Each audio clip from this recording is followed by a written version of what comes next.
That is a subject corporate accounting ಅಲ್ಲಿ ನಿಮಗೆ first chapter accounting for share capital.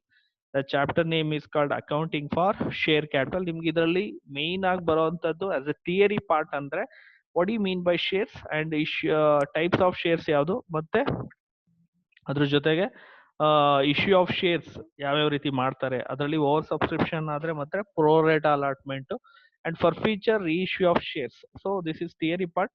ಜೊತೆಗೆ problems ಇರುತ್ತೆ. It's one of the important chapter ಅಂತಾನೆ ಹೇಳ್ತೀನಿ. ಯಾಕೆಂದ್ರೆ 2 ಕ್ವೆಶನ್ಸ್ ಬರುತ್ತೆ 15 ಮಾರ್ಕ್ಸ್ ಇಲ್ಲಿ ಇದ್ರಲ್ಲಿ maybe. Okay, so that's what it's a very important chapter as well.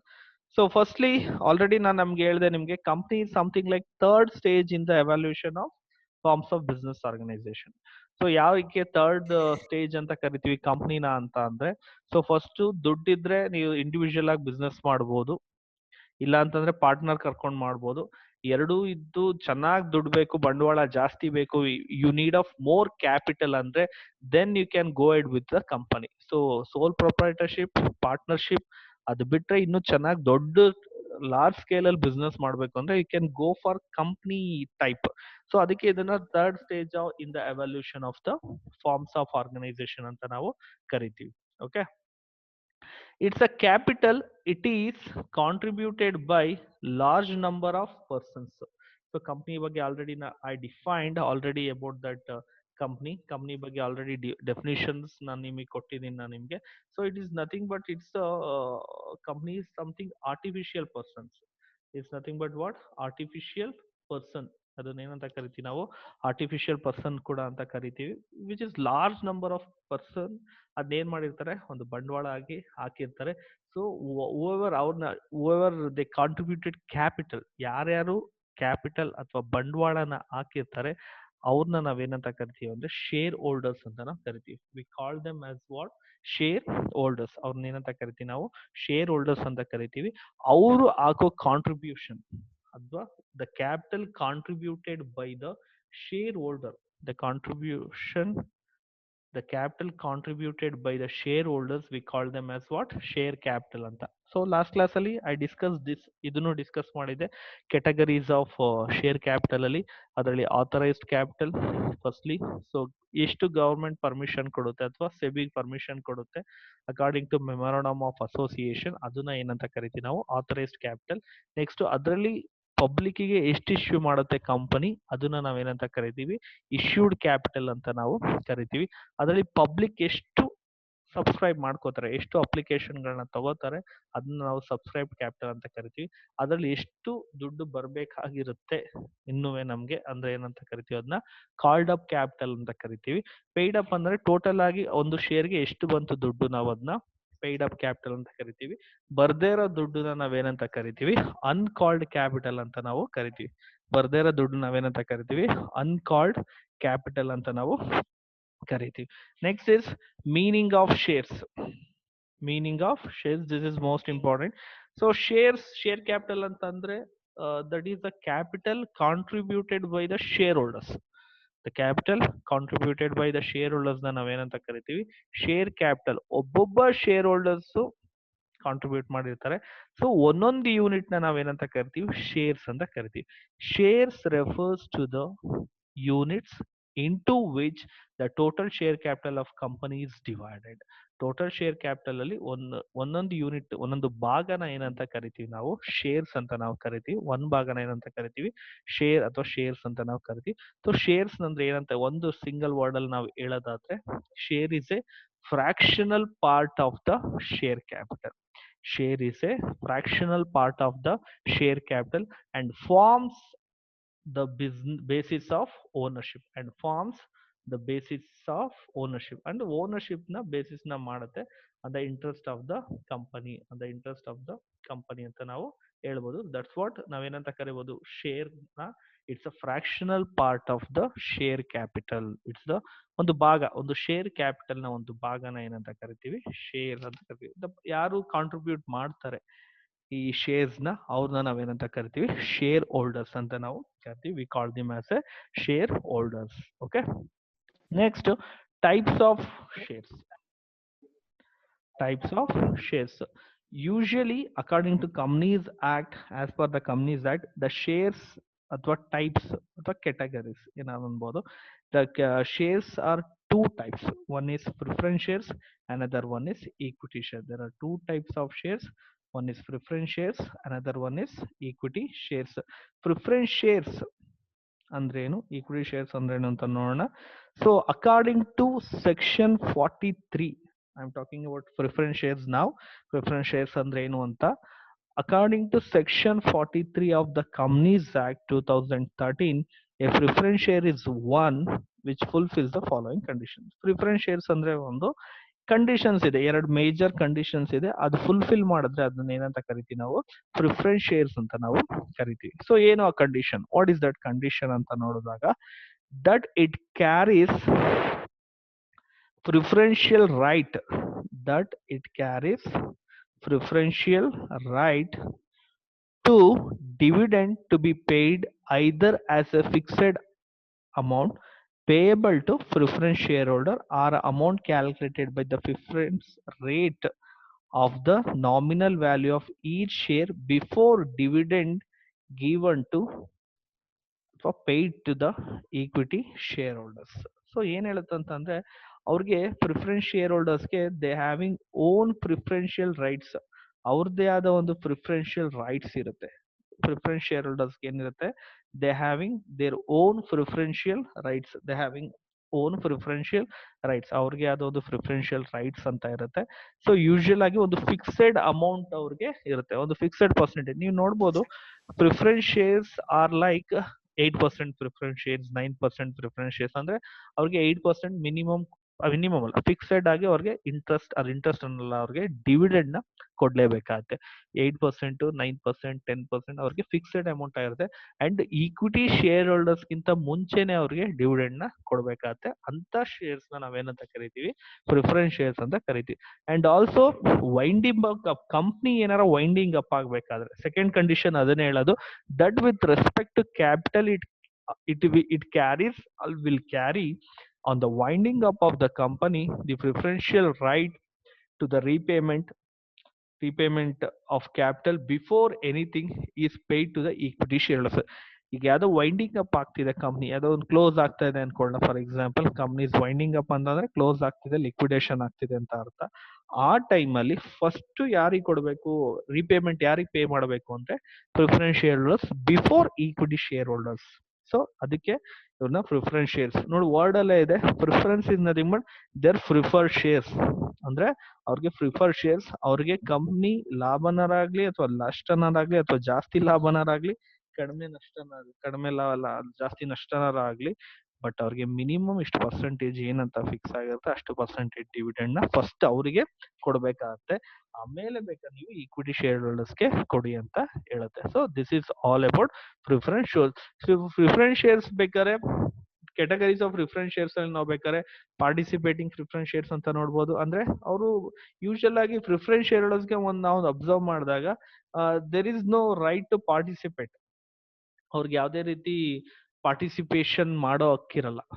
ಯಾವುದು ಒಂದು ಕಂಪ್ನಿ ಇದರಲ್ಲಿ ಅವ್ರಿಗೆ ವೋಟಿಂಗ್ ರೈಟ್ಸ್ ಇರಲ್ಲ, because they are not owners. ಅವ್ರ ಓನರ್ಸ್ ಅಲ್ಲ, ಅವ್ರ ಒಂಥರ ಶೇರ್ ಹೋಲ್ಡರ್ಸ್ ಅಷ್ಟೇ, ಪ್ರಿಫರ್ಡ್ ಶೇರ್ ಹೋಲ್ಡರ್ಸ್. ಅವ್ರಿಗೆ ಯಾವುದೇ ರೀತಿ ಓನರ್ಶಿಪ್ ಅಲ್ಲಿ ಪಾರ್ಟ್ ಇರಲ್ಲ. ಸೊ ಬೇಕಾದ್ರೆ ನೀವು ಮೆಮೊರಂಡಮ್ ಆಫ್ ಅಸೋಸಿಯೇಷನ್ ಅಥವಾ ಆರ್ಟಿಕಲ್ಸ್ ಆಫ್ ಅಸೋಸಿಯೇಷನ್ ಅಲ್ಲಿ ಬೇಕಾದ್ರೆ ಅದನ್ನ ತಿದ್ದುಪಡಿ ಮಾಡ್ಕೋಬಹುದು, ಅಂದ್ರೆ ಇವರು ಪಾರ್ಟಿಸಿಪೇಟ್ ಮಾಡ್ಬೋದು ಅಂತ. ಅಂತ ಪ್ರಿಫರೆನ್ಸ್ ಶೇರ್ ಹೋಲ್ಡರ್ಸ್ ನಾವು ಪಾರ್ಟಿಸಿಪೇಟಿಂಗ್ ಪ್ರಿಫರೆನ್ಸ್ ಶೇರ್ ಹೋಲ್ಡರ್ಸ್ ಅಂತ ಕರಿತೀವಿ. ಬಟ್ ಬೈ ಡಿಫಾಲ್ಟ್ ಅವರು ನಾನ್ ಪಾರ್ಟಿಸಿಪೇಟಿಂಗ್, ಅಂದ್ರೆ ಯಾವುದೇ ರೀತಿ ಪ್ರಿಫರೆನ್ಸ್ ಇದರಲ್ಲಿ ಅವರು ಪಾರ್ಟಿಸಿಪೇಟ್ ಮಾಡಕ್ ಆಗೋದಿಲ್ಲ. Similarly these shares can be cumulative. ನೀವು ಕ್ಯುಮುಲೇಟಿವ್ ಅಂದ್ರೆ ನೀವು ಡಿವಿಡೆಂಡ್ ಕೊಡ್ತಾರೆ, ಕರೆಕ್ಟ್ ಅಲ್ವಾ? ಡಿವಿಡೆಂಡ್ ಕೊಟ್ಟಾಗ ನೀವು ಯೂಶುವಲ್ ಆಗಿ what will happen when you give in dividend pay ಮಾಡಿದಾಗ ಯೂಶುವಲ್ ಆಗಿ what will happen, so yearly dividend pay ಮಾಡ್ಬೇಕಾಗತ್ತೆ. ಇಲ್ಲ ಅಂದ್ರೆ ಒಟ್ಟಿಗೆ ಡಿವಿಡೆಂಡ್ 5 ವರ್ಷನ 10 ವರ್ಷನ ಆದ್ಮೇಲೆ ಒಟ್ಟಿಗೆ ಪೇ ಮಾಡಬೇಕು. ಅದನ್ನ ಕ್ಯುಮುಲೇಟಿವ್ ಅಥವಾ ನಾನ್ ಕ್ಯುಮುಲೇಟಿವ್ ಡಿವಿಡೆಂಡ್ ಅಂತ ನಾವು ಕರಿತೀವಿ. ಸೊ ಇನ್ನೊಂದು ಪ್ರಿಫರೆನ್ಸ್ ಶೇರ್ಸ್ ನೋಡ್ಬೋದು, ರಿಡೀಮೇಬಲ್ ಆರ್ ಇರ್ರಿಡೀಮೇಬಲ್ ಪ್ರಿಫರೆನ್ಸ್ ಶೇರ್ಸ್ ಅಂತ ನೋಡ್ಬೋದು. ರಿಡೀಮೇಬಲ್ ಅಂದ್ರೆ ಒಂದು ಟೈಮ್ ಮೆಚುರಿಟಿ ಇರುತ್ತೆ, 5 years ಆದ್ಮೇಲೆ ಈಗ ಏನ್ ಪ್ರಿಫರೆನ್ಸ್ ಶೇರ್ಸ್ ಮೇಲೆ ದುಡ್ಡು ಹಾಕಿರ್ತೀರ 5 years ಆದ್ಮೇಲೆ ವಾಪಸ್ ಕೊಡ್ಬೇಕಾಗತ್ತೆ. ಬಟ್ ಇರ್ರಿಡೀಮಬಲ್ ಹಂಗಲ್ಲ, ಯಾವ ಬೇಕಾದ್ರೆ ದುಡ್ಡು ಹಾಕ್ಬೋದು, ಯಾವ ಬೇಕಾದ್ರೆ ತಗೋದು. ದೇರ್ ಇಸ್ ನೋ ಮೆಚುರಿಟಿ ಅನ್ನೋದು ಇರಲ್ಲ ಅದಕ್ಕೆ. ಎನಿ ಟೈಮ್ ಒಂಥರ ಈ ತರ ಇರುತ್ತೆ. ಸೊ ದಟ್ ಇಸ್ ಒಂಥರ ಒಂದು ಸೇವಿಂಗ್ಸ್ ಅಕೌಂಟ್ ಇದ್ದಂಗೆ. ರಿಡೀಮಬಲ್ ಒಂಥರ ಫಿಕ್ಸೆಡ್ ಡೆಪಾಸಿಟ್ ಇದ್ದಂಗೆ, ಅಂದ್ರೆ 5 ವರ್ಷ ಆದ್ಮೇಲೆ ದುಡ್ಡು ಎತ್ತಬೇಕು ಆ ತರ ಇರುತ್ತೆ. ಸೊ ರಿಡೀಮಬಲ್ ಮತ್ತೆ ಇರಿಡೀಮ್ ಅದನ್ನ ನೀವು ಯಾವ್ದು ಸೆಕೆಂಡ್ ಥರ್ಡ್ ಚಾಪ್ಟರ್ ಅಲ್ಲಿ ಓದ್ತೀರಾ, ಪ್ರಿಫರೆನ್ಸ್ ಶೇರ್ಸ್ ಬಗ್ಗೆನೇ ಎಕ್ಸ್ಕ್ಲೂಸಿವ್ ಆಗಿ ಓದ್ತೀರಾ. Okay, next is equity shares. So another type of equity shares ನ ಒಂದು ಪ್ರಿಫರೆನ್ಸ್ ಶೇರ್ಸ್ ಅಂದ್ರೆ ನಿಮಗೆ ಗೊತ್ತಾಯ್ತು. The preference shares which are they are preferred, they are the dividend is fixed. Dividend ಏನಾಗುತ್ತೆ, fixed ಆಗಿರುತ್ತೆ. ಅಂಡ್ ಈಕ್ವಿಟಿ ಶೇರ್ ಹೋಲ್ಡರ್ಸ್ ಗಿಂತ ಮುಂಚೆನೆ ಅವ್ರಿಗೆ ಕೊಡ್ತೀವಿ ಅಂದ್ರೆ ಸ್ವಲ್ಪ ಜಾಸ್ತಿ ಇರುತ್ತೆ. ಬಟ್ ಈಕ್ವಿಟಿ ಶೇರ್ಸ್ ಅಂದ್ರೆ according to section 43 the companies act 2013, an equity share is a share which is not preference share. ಯಾವ್ದು ಪ್ರಿಫರೆನ್ಸ್ ಶೇರ್ ಅನ್ನಲ್ಲ ಅದನ್ನ ನಾವೆಲ್ಲ ಏನಂತ ಕರಿತೀವಿ, ಈಕ್ವಿಟಿ ಶೇರ್ಸ್ ಅಂತ ಕರಿತೀವಿ. In other word, it do not enjoy preferential rights. ಅದು ಪ್ರಿಫರೆನ್ಷಿಯಲ್ ರೈಟ್ಸ್ ನ ಎಂಜಾಯ್ ಮಾಡಲ್ಲ. ಅಂದ್ರೆ ಯಾವ್ದ್ರ ಮೇಲೆ ಪ್ರಿಫರೆನ್ಷಿಯಲ್ ರೈಟ್, ಡಿವಿಡೆಂಡ್ ಕೊಡೋದ್ರಲ್ಲಿ ಅಥವಾ ರೀಪೇಮೆಂಟ್, ಅವ್ರು ವಾಪಸ್ ಬಂಡವಾಳನ ಅಥವಾ ನೀವು ಶೇರ್ ಮೇಲೆ ಹಾಕಿರೋ ದುಡ್ಡನ್ನ ಕೊಡ್ಬೇಕಾದ್ರೆ ಫಸ್ಟ್ ಪ್ರಿಫರೆನ್ಸ್ ಶೇರ್ ಹೋಲ್ಡರ್ಸ್ಗೆ ಕೊಡೋದು. ಸೊ ಅದೇ ಆ ತರ ಇರೋದನ್ನ ಯಾರು ಎಂಜಾಯ್ ಮಾಡಲ್ಲ ಅಂತ ಶೇರ್ಸ್ ಗಳನ್ನ ಏನಂತ ಕರಿತೀವಿ ನಾವು, ಈಕ್ವಿಟಿ ಶೇರ್ಸ್ ಅಥವಾ ಆರ್ಡಿನರಿ ಶೇರ್ಸ್ ಅಂತ ಕರಿತೀವಿ. We called it as which the shares which do not enjoy any preferential right in the payment of dividend or repayment of capital are termed as equity ಅಥವಾ ordinary shares ಅಂತ ನಾವು ಕರಿತೀವಿ. So equity share ಅಂತ ಅಂದ್ರೆ ಒಂದು ನಾವು ಇಲ್ಲೇ differentiate ಮಾಡ್ತಾ ಹೋಗ್ಬೋದು. The equity share holders are entitled to share the distributable profits of the company after satisfying the dividend rights of the preference share holders. Company ಉಳ್ದಿರೋ ಪ್ರಾಫಿಟ್ ನೆಲ್ಲ ಹಂಚ್ಕೋಬಹುದು. ಈಕ್ವಿಟಿ ಶೇರ್ ಹೋಲ್ಡರ್ಸ್ ಕಡಿಮೆ ಆಗಿರ್ಬೋದು, ಜಾಸ್ತಿ ಆಗಿರೋದು, ಉಳ್ದಿರೋದೆಲ್ಲ ಅವ್ರಿಗೆ. ಯಾಕಂದ್ರೆ they are the owners. Something ನಾವು ಏನು ಈಕ್ವಿಟಿ ಶೇರ್ ಹೋಲ್ಡರ್ಸ್ ಅಂತ ಏನಂತ ಕರಿತೀವಿ, ದೇ ಆರ್ ದ ಓನರ್ಸ್ ಅಂತ ಕರಿತೀವಿ. ಬಟ್ ಯಾವಾಗ ಹಂಚ್ಕೋತಾರೆ ಅಂದ್ರೆ ಪ್ರಿಫರೆನ್ಸ್ ಶೇರ್ ಹೋಲ್ಡರ್ಸ್ಗೆ ಕೊಟ್ಟಾದ್ಮೇಲೆ, ಪ್ರಿಫರೆನ್ಸ್ ಶೇರ್ ಹೋಲ್ಡರ್ಸ್ಗೆ ಡಿವಿಡೆಂಡ್ ಕೊಟ್ಟಾದ್ಮೇಲೆ ಅವ್ರು ಬೇಕಾದ್ರೆ ಹಂಚ್ಕೋಬಹುದು. That's what actually they are entitled to share the distributable profits. So ಈ ಡಿಸ್ಟ್ರಿಬ್ಯೂಟಬಲ್ ಪ್ರಾಫಿಟ್ ಗೆ ಅಂದ್ಬಿಟ್ಟು ಎಷ್ಟು ಉಳಿತು ಅಂತ ಲೆಕ್ಕಾಚಾರ ಹಾಕಕ್ಕೆ ನಾವು profit and loss appropriation account ಅಂತ ಒಂದು ಮಾಡ್ತಾರೆ ಕಂಪ್ನೀಸ್ ಅಲ್ಲಿ. Okay, next is dividend. And ಅಲ್ಲಿ ನೋಡಿ ಪ್ರಿಫರೆನ್ಸ್ ಶೇರ್ಸ್ ಅಲ್ಲಿ ಫಿಕ್ಸೆಡ್ ಇರಲ್ಲ ಡಿವಿಡೆಂಡ್, ಫಿಕ್ಸೆಡ್ ಇರುತ್ತೆ ಡಿವಿಡೆಂಡ್ 8%, 9%. ಬಟ್ ಈಕ್ವಿಟಿ ಶೇರ್ ಹೋಲ್ಡರ್ಸ್ಗೆ, ಈಕ್ವಿಟಿ ಶೇರ್ಸ್ಗೆ dividend on equity shares is not fixed and it may vary from 1 year to another in year. ಒಂದ್ ವರ್ಷಕ್ಕೂ ಇನ್ನೊಂದು ವರ್ಷಕ್ಕೂ ವೇರಿ. ಒಂದ್ ವರ್ಷ ಜಾಸ್ತಿ ಆಗ್ಬೋದು, ಒಂದ್ ವರ್ಷ ಕಡಿಮೆ ಆಗ್ಬೋದು. Depends on profit distribution. Profit distribution ಮೇಲೆ ಇದಾಗುತ್ತೆ. That's the one thing. And equity ಶೇರ್ಸ್ಗೆ ಡಿಫರೆಂಟ್, ಅವ್ರಿಗೆ ಪ್ರಿಫರೆನ್ಷಿಯಲ್ ರೈಟ್ ಇರ್ಬೋದು. ಯಾರಿಗೆ? ಪ್ರಿಫರೆನ್ಸ್ ಶೇರ್ಸ್ಗೆ. ಬಟ್ ಇವ್ರಿಗೆ ವೋಟಿಂಗ್ ರೈಟ್ಸ್ ಇರುತ್ತೆ. ಡಿವಿಡೆಂಡ್ ನ ಎಷ್ಟು ಆಗುತ್ತೆ ಅಷ್ಟನ್ನು ಅವ್ರಿಗೆ ಆಗುತ್ತೆ. ಜಾಸ್ತಿ ಪ್ರಾಫಿಟ್ ಆದ್ರೆ ಅವ್ರಿಗೆ ಜಾಸ್ತಿ ಪ್ರಾಫಿಟ್, ಕಡಿಮೆ ಆದ್ರೆ ಅವ್ರಿಗೆ ಕಡಿಮೆ ಆಗಿರುತ್ತೆ. ಬಟ್ ಜಾಸ್ತಿ ಆದಾಗ ಖುಷಿ ಪಡ್ಬೋದು. ಯಾಕಂದ್ರೆ ಈಕ್ವಿಟಿ ಶೇರ್ ಹೋಲ್ಡರ್ಸ್, ಈಗ for example equity share holders times share ಬೆಲೆ ಜಾಸ್ತಿ ಆಗ್ಬೋದು, ಪ್ರಾಫಿಟ್ ಜಾಸ್ತಿ ಆಗ್ಬೋದು ಕಂಪ್ನಿಗೆ. So that's what. ಆಮೇಲೆ ವೋಟಿಂಗ್ ರೈಟ್ಸ್ ಇರುತ್ತೆ ಅವ್ರಿಗೆ, they having with voting rights. So this are something like that we can say difference between. ಇಲ್ಲೇ ಹೇಳ್ಬೋದು ನೀವು difference between equity shares and preference shares ಅಂತ ಅಂದಾಗ, ಈ ಪ್ರಿಫರೆನ್ಸ್ ಶೇರ್ಸ್ ಅಂದ್ರೆ they having preferential right. Equity shares ಏನ್ right ಅಂದ್ರೆ they are not having preferential right. ಯಾವ್ದ್ರಲ್ಲಿ? ಡಿವಿಡೆಂಡ್ ಪೇಮೆಂಟ್ ಅಲ್ಲಿ. ಯಾವ್ದ್ರಲ್ಲಿ? ಡಿವಿಡೆಂಡ್ ಪೇಮೆಂಟ್ ಅಲ್ಲಿ ಮತ್ತೆ ರೀಪೇಮೆಂಟ್, ವೈಂಡಿಂಗ್ ಅಪ್ ಅಲ್ಲಿ ರೀಪೇಮೆಂಟ್ ಅಲ್ಲಿ ಪ್ರಿಫರೆನ್ಷಿಯಲ್ ರೈಟ್ಸ್ ಇರುತ್ತೆ. ಯಾರಿಗೆ? ಪ್ರಿಫರೆನ್ಸ್ ಶೇರ್ಸ್ಗೆ. ಬಟ್ ಇವ್ರಿಗೆ ಯಾವ್ದೇ ರೀತಿ ಈಕ್ವಿಟಿ ಶೇರ್ ಹೋಲ್ಡರ್ಸ್ಗೆ ಯಾವ್ದೇ ಇರಲ್ಲ. ಅಂಡ್ ಡಿವಿಡೆಂಡ್ ಪ್ರಿಫರೆನ್ಷಿಯಲ್ ಶೇರ್ಸ್ ಅವ್ರಿಗೆ, those who having with preference shares, the dividend is fixed. ಪ್ರತಿ ವರ್ಷನೂ ಏನಾಗಿರುತ್ತೆ? ಫಿಕ್ಸ್ಡ್ ಆಗಿರುತ್ತೆ. ಬಟ್ ಈಕ್ವಿಟಿ ಶೇರ್ ಹೋಲ್ಡರ್ಸ್ಗೆ dividend is not fixed from year to year. Vary ಆಗುತ್ತೆ, ಇಯರ್ಗೂ ಏನಾಗುತ್ತೆ? ವೇರಿ ಆಗುತ್ತೆ. ಆಮೇಲೆ ಪ್ರಿಫರೆನ್ಸ್ ಶೇರ್ ಹೋಲ್ಡರ್ಸ್ಗೆ ನಾಟ್ ಹ್ಯಾವಿಂಗ್ ವೋಟಿಂಗ್ ರೈಟ್ಸ್, ಯಾವುದೇ ರೀತಿ ವೋಟಿಂಗ್ ರೈಟ್ಸ್ ಇರಲ್ಲ. ಬಟ್ ಇವ್ರಿಗೆ ಈಕ್ವಿಟಿ ಶೇರ್ ಹೋಲ್ಡರ್ಸ್ಗೆ they having voting rights. So this is the difference we can find out. Equity shares ಮತ್ತೆ ಪ್ರಿಫರೆನ್ಸ್ ಶೇರ್ಸ್ ಡಿಫರೆನ್ಸ್ ಏನು ಅಂತ ನೀವು ಇದರಲ್ಲಿ ನೋಡಿದ್ರಿ. Next, issue of shares.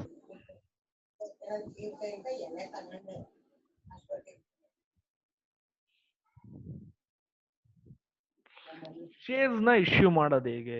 So that's one of the important, the silent characteristics of capital of a company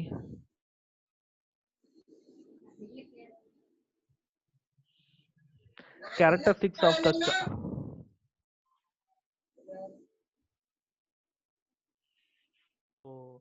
issue of shares.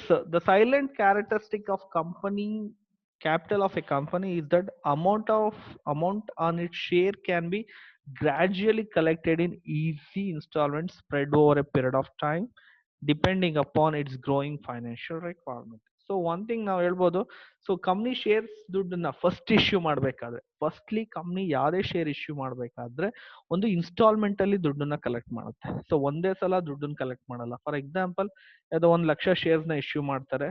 1,00,000 shares, ಒಂದು ಶೇರ್ಗೆ 10 ರೂಪಾಯಿ ಅಂದ್ರೆ 10 ಲಕ್ಷ ರೂಪಾಯಿ ದುಡ್ಡು ಕಲೆಕ್ಟ್ ಮಾಡ್ಬೇಕಾಗುತ್ತೆ.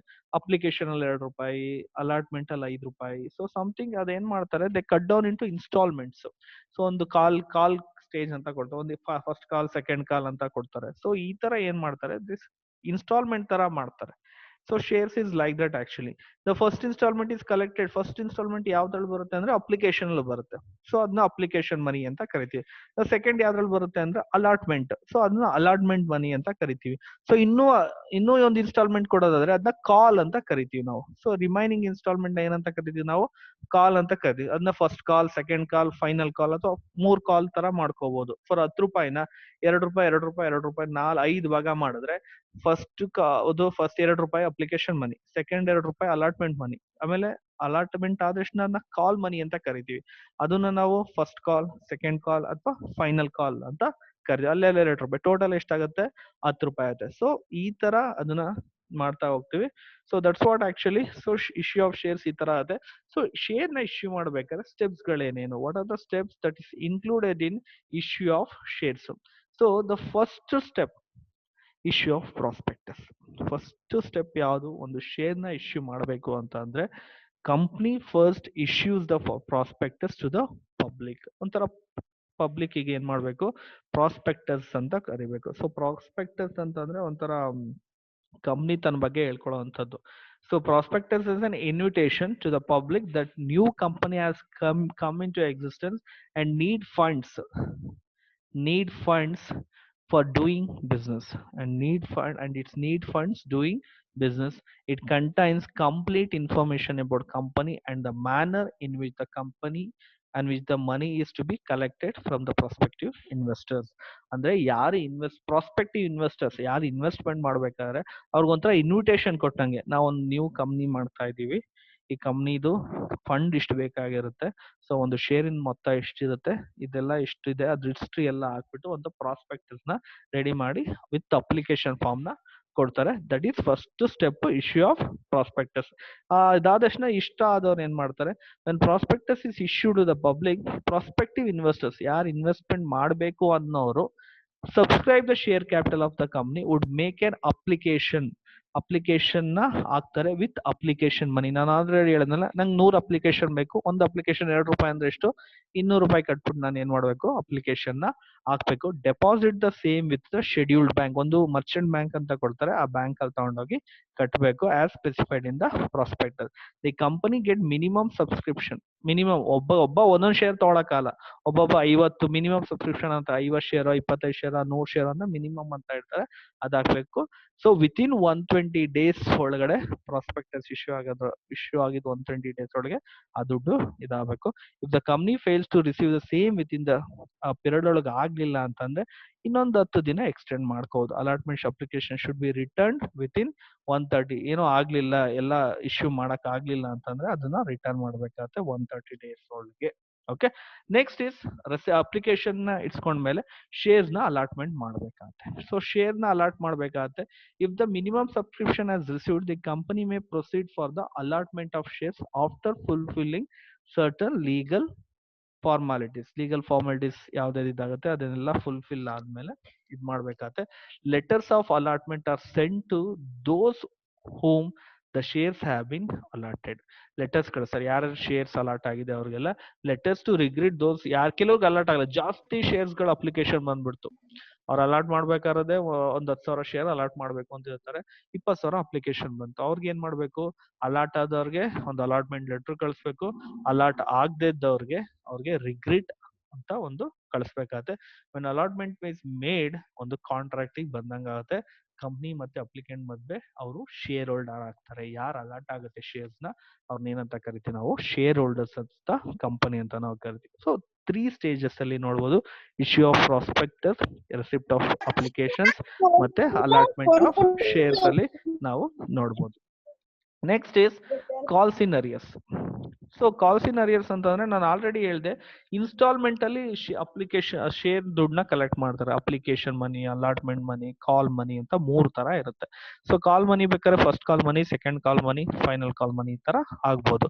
ಸೊ ಯಾರೋ ಒಬ್ಬ, it may happen that share holders do not pay the call amount on due date. Due date ಒಳಗಡೆ ಅವನು ಕಟ್ಲಿಲ್ಲ, ಟೈಮ್ ಕೊಟ್ಟಿರ್ತಾರೆ ಅಪ್ಲಿಕೇಶನ್ ಆದ್ಮೇಲೆ ನೀನ್ ಇನ್ನೊಂದು ತಿಂಗಳೊಳಗೆ ಅಲಾಟ್ಮೆಂಟ್ ಕಟ್ಟಬೇಕು ಅಂತ. ಆ ಡ್ಯೂ ಡೇಟ್ ಅಲ್ಲಿ ಕಟ್ಟಲಿಲ್ಲ ಅಂದ್ರೆ, when any share holders fail to pay the amount due on allotment or ಯಾವುದೇ ಕಾಲ್ ದುಡ್ಡು ಆಗಿರ್ಬೋದು, ಸಚ್ ಅಮೌಂಟ್, ಆ ತರ ಅಮೌಂಟ್ ನ ನಾವ್ ಏನಂತ ಕರಿತೀವಿ, ಕಾಲ್ಸ್ ಇನ್ ಅರಿಯರ್ಸ್ ಅಂತ ಕರಿತೀವಿ, ಅಥವಾ ಅನ್ಪೇಯ್ಡ್ ಕಾಲ್ಸ್ ಅಂತ ನಾವು ಕರಿತೀವಿ. ದಟ್ ಅಮೌಂಟ್ ನಾವ್ ಏನಂತ ಕರಿತೀವಿ, ಕಾಲ್ಸ್ ಇನ್ ಅರಿಯರ್ಸ್ ಅಥವಾ ಅನ್ಪೇಯ್ಡ್ ಕಾಲ್ಸ್ ಅಂತ ನಾವು ಕರಿತೀವಿ.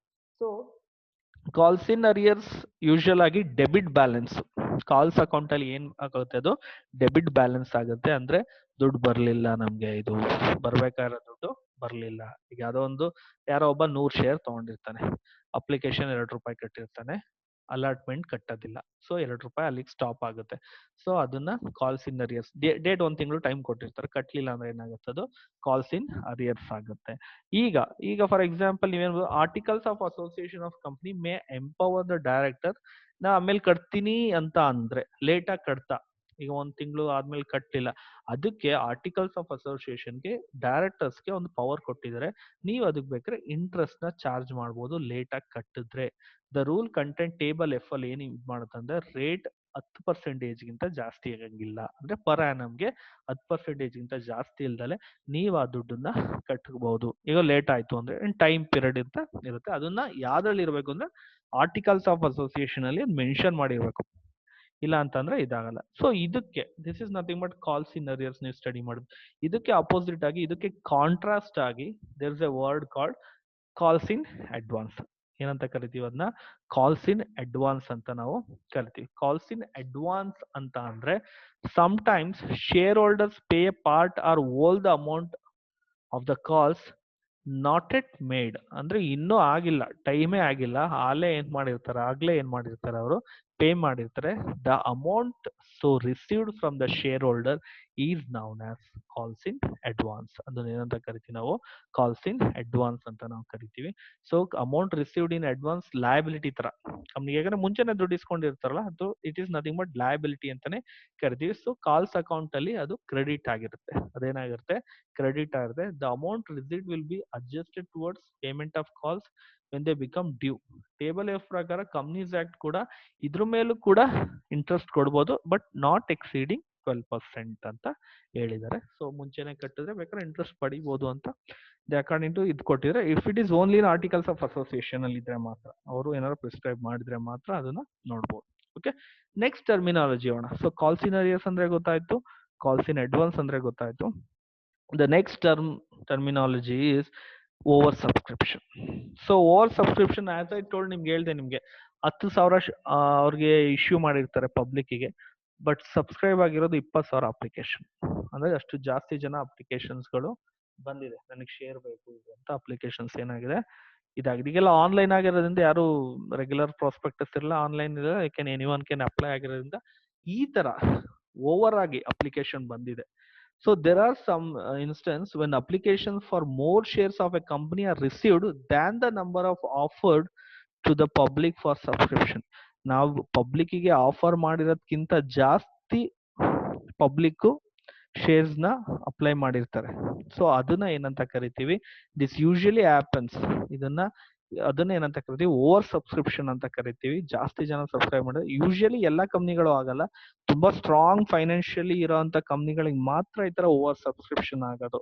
ಸೊ ಈಗ ಓವರ್ ಸಬ್ಸ್ಕ್ರಿಪ್ಷನ್ ಆದ್ರೆ ಏನ್ ಮಾಡೋದು, ಒನ್ ಥಿಂಗ್, ಮೂರು ತರ ಮಾಡ್ಬೋದು. There is 3 conditions, alternatives, conditions ಅನ್ನಲ್ಲ, ಇದನ್ನ 3 ಆಲ್ಟರ್ನೇಟಿವ್ಸ್ ಇದೆ. ಡೈರೆಕ್ಟರ್ ಮಾಡಕ್ಕೆ. ಫಸ್ಟ್ ಆಲ್ಟರ್ನೇಟಿವ್ ಏನ್ ಹೇಳುತ್ತೆ, they can accept some application in full and totally reject others. ನೀನ್ ಎಷ್ಟು ಇಶ್ಯೂ ಮಾಡಿದ್ರೆ ಅಷ್ಟನ್ನ ಮಾತ್ರ ಅಪ್ಲೈ ಮಾಡಿ, ಅಂದ್ರೆ 10,000 ಮಾತ್ರ 10,000 ಇಟ್ಕೊಂಡು ಇನ್ನು 10,000 ರಿಜೆಕ್ಟ್ ಮಾಡು ಅಂತ ಹೇಳುತ್ತೆ. ಇನ್ನೊಂದು ಆಪ್ಷನ್ ಹೇಳುತ್ತೆ ಪ್ರೋರೇಟಾ ಪ್ರಕಾರ, ಅದನ್ನ ಪ್ರೋರೇಟಾ ಪ್ರಕಾರ ಅಲಾಟ್ ಮಾಡಿ ಅಂತ ಹೇಳುತ್ತೆ. ಅಂದ್ರೆ ಒಂದೊಂದು ಶೇರ್ ಕೊಡೋದು 2 ಶೇರ್ ಕೊಟ್ಬಿಡು, ಅಲ್ಲೇ ಅಡ್ಜಸ್ಟ್ ಮಾಡ್ಕೊಬಿಡು. ಅಂದ್ರೆ ಪ್ರೋರೇಟಾ ಅಲಾಟ್ಮೆಂಟ್ ಅಂತ ಇದೆ. ರಿಜೆಕ್ಟ್ ಮಾಡ್ದಲೆ ಇನ್ನು ಪ್ರೋರೇಟಾ ಅಲಾಟ್ಮೆಂಟ್ ಅಂತ ಇದೆ, ಅದ್ ನೆಕ್ಸ್ಟ್ ಇದ್ರಲ್ಲಿ ಓದ್ತೀರಾ. ಸೊ ಅದ್ರ ಪ್ರಕಾರ ಏನ್ ಮಾಡಿ ಅದನ್ನ ಅಡ್ಜಸ್ಟ್ ಮಾಡ್ಬಿಡಿ ಅಂತ ಹೇಳುತ್ತೆ. ಇನ್ನೊಂದ್ ಏನ್ ಹೇಳುತ್ತೆ ಅಂದ್ರೆ 2 ಮಿಕ್ಸ್ ಮಾಡ್ಕೊಳ್ಳಿ. ಅರ್ಧ ಈಗ 10,000ದಲ್ಲಿ 20,000ದಲ್ಲಿ 10,000ನ ಇಟ್ಕೊಂಡು ಇನ್ನು 10,000 ರಿಜೆಕ್ಟ್ ಮಾಡೋದು ಒಂದ್ ಕಂಡೀಷನ್. ಇಲ್ಲ 10,000 ಪೂರ್ತಿ 20,000 ಪೂರ್ತಿನ ಅಂದ್ರೆ 10,000ಕ್ಕೆ 10,000 ಅಡ್ಜಸ್ಟ್ ಮಾಡಿ ಮಾಡ್ಬೋದು. ಅದನ್ನ ಪ್ರೋರೇಟ್ ಅಂತ ಕರಿತೀವಿ. ಇಲ್ಲ ಅಂದ್ರೆ 5,000 ರಿಜೆಕ್ಟ್ ಮಾಡಿ ಇನ್ನು 5,000ನ ಏನ್ ಮಾಡ್ತೀರಾ, ಪ್ರೋರೇಟಾ ಮಾಡ್ತೀರಾ. ಸೊ ಈ ಮೂರ್ ತರ ಕಾಂಬಿನೇಷನ್ ಅಲ್ಲಿ ನೀವು ಇದನ್ನ ಬೇಕಾದ್ರೆ ಮಾಡ್ಬೋದು. This is what over subscription. Next is under subscription. ಇದಕ್ಕೇನು ಮಾಡಕ್ಕಲ್ಲ, ಇದಕ್ಕೆ ಅಪೋಸಿಟ್ ವರ್ಡ್. ಯಾಕೆ ಅಂಡರ್ ಸಬ್ಸ್ಕ್ರಿಪ್ಷನ್ ಅಲ್ಲಿ ಇದು ಅಪೋಸಿಟ್ ಅಂತ ನಾನು ಹೇಳ್ತೀನಿ ಅಂತ ಅಂದ್ರೆ, ಸಿಚುವೇಶನ್ ನಂಬರ್ ಆಫ್ ಶೇರ್ಸ್, ಎಷ್ಟು ಜನ ಅಪ್ಲೈ ಮಾಡಿರ್ತಾರೆ ಅದೇ. ಈಗ 10,000 ಅಪ್ಲಿಕೇಶನ್ ಇರುತ್ತೆ, ಇಲ್ಲೇ ನೋಡಿ ಇಲ್ಲಿ company offer 2 lakh shares apply ಮಾಡಿ ಅಂತ ಪಬ್ಲಿಕ್ ಬಿಡುತ್ತೆ. ಬಟ್ ಪಬ್ಲಿಕ್ 1,90,000 ಮಾತ್ರ ರಿಸೀವ್ ಮಾಡ್ತಾರೆ, ಅಪ್ಲಿಕೇಶನ್ ಹಾಕ್ತಾರೆ ಅಷ್ಟೇ. ಬಟ್ ಇನ್ನೂ 10,000 ಶಾರ್ಟೇಜ್ ಆಯ್ತು. ಆಗ ಏನ್ ಮಾಡ್ತಾರೆ, ಎಲ್ರಿಗೂ ಏನ್ ಮಾಡ್ತಾರೆ, ಶೇರ್ಸ್ ನ ಇಶ್ಯೂ ಮಾಡ್ತಾರೆ. This is nothing but what under subscription. ಇದನ್ನ ನಾವೆಂತ ಕರಿತೀವಿ, ಅಂಡರ್ ಸಬ್ಸ್ಕ್ರಿಪ್ಷನ್ ಅಂತ ನಾವು ಕರಿತೀವಿ. ಓಕೆ.